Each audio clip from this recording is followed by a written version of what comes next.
Thank you very much indeed, and thank you for inviting me to speak to you. I think this is the second time that I've spoken at this conference, so I don't think the weather was quite as good as the last time I was here, but so things are definitely improving. We've heard a lot, I think, so far this afternoon about the different levels of cybersecurity. So we've looked at it perhaps at a mega trend level, a more sort of structural, governmental level. I want to focus in the next few minutes just on talking about it from an organisational standpoint.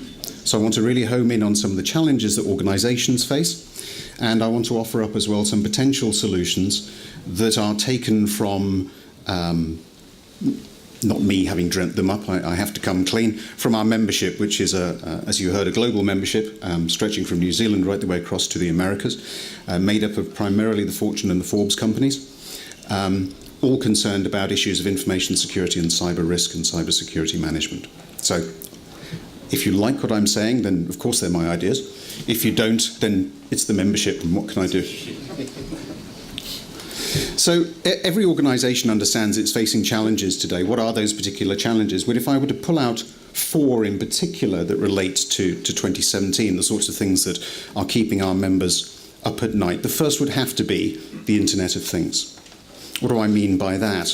It operates at a number of different levels, doesn't it? It's the Apple Watch. It's manufacturing plants.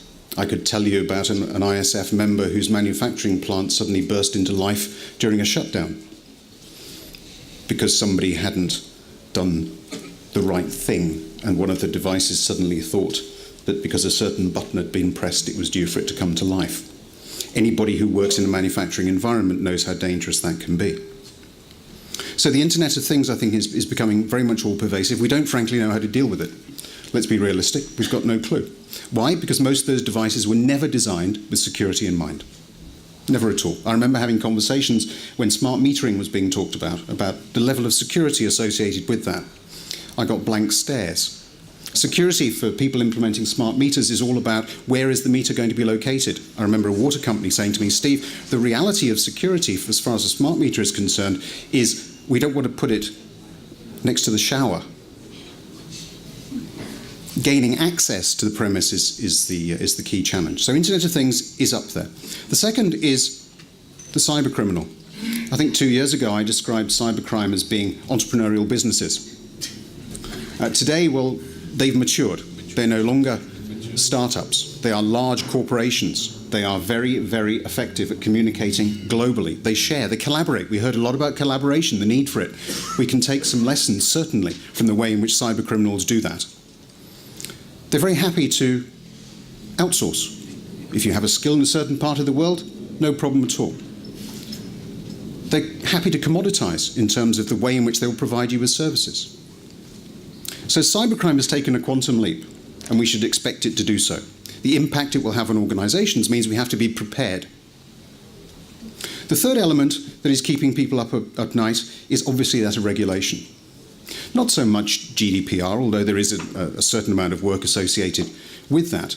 More for multinationals and certainly across our membership, it's about the difference in standards, the difference in regulation. And I think a lot of organizations have tended to take a compliance and standards-based approach. I could talk about a bank who pretty regularly every year will tell me about the breaches that they've had, and in the same breath tell me that they're also compliant. Compliance, and in the main government regulation, is normally based on historical precedent. Cyber, unfortunately, is all about tomorrow and the changes it is going to make. So if you adopt a compliance and a standards-based approach only, you will be at a disadvantage. And the final piece is people, us, the likes of you and I. We do strange things, don't we, with our technology. People at the back there who are on their smartphones. Not sure whether they're making notes or whether they're doing some shopping. They're probably doing both, is the reality. And from a security standpoint, we need to understand that, we need to be aware of it, and we need to adapt our policies, our processes, and our procedures to cater for that. It is no good taking an approach akin to King Canute and standing on the beach and telling the sea not to come in. It simply won't work. So if those are the challenges that organizations are facing, what is it that organizations can do about it? How do you, as a cyber professional, deal with, I think the term was, moving away from speaking dolphin? How do you do that? Well, most boards around the world that I talk to are very aware of cyber issues. But as I say, they come at it from the issue being that of compliance.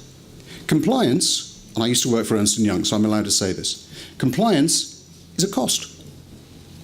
If you're in the cost bucket, then the business will look at how to reduce you. There is no question. That is the nature of it. So we need to get out of the cost bucket and we need to get into the investment bucket. That means we have to be looking at how we can implement cyber controls and cyber processes in a way that support the growth of our businesses, in a way that the board can understand, and that means we have to be talking about the impact of cyber on brand, on trust, and on the direction that our companies wish to go. Shareholder value, if you like. To do that, we need to be speaking the language of the business. Very often that happens to be the language of risk. If we can relate cyber to risk, then we're in with something of a chance. Furthermore, if we can continue to update that in the light of emerging threats, along the lines of the ones that I was just referring to, then we stand a chance of remaining current. Finally, we can't do it alone. We have to collaborate. There's been talk of certainly of how we collaborate across industry, across governments. I'd like to bring it a little bit closer to home. There are very few organizations that I work with around the world that I would class as A star in terms of collaborating internally. How many of you, when you see the cyber guy coming to the water cooler or the coffee machine, suddenly have a phone call to make or need to go in an opposite direction? Well, be honest, probably most of you. I know I do. But the reality is that unless we can embed cyber hygiene, washing your hands or whatever you want to call it, from the top of the organization, the boardroom, right the way down to the guy you'd rather not speak to at the water cooler and everybody else across the enterprise, we're always going to be fighting a losing battle. So the way that we have to do it is by building together our resilience teams and our cyber teams across the enterprise. Yes, there needs to be a champion in the boardroom. Yes, there needs to be representatives from every element of the organization, from HR, from legal, from the business units. We need to be looking at how we can embed cyber best practice into the way in which we go about doing business, and we need to start doing it today. If we can do that, then we can move on to having the luxury of putting in place a cyber resilience program that will consist of governance and partnering, that will consist of assessing situational awareness, that will look at our ability to respond effectively. But unless we actually start with some of those basic ground rules, unfortunately, the bad guys will always get the march on us. So that's the message that I have for you. Thank you very much indeed for listening. I hope you found that to be useful, and look forward to the rest of the program. Thank you.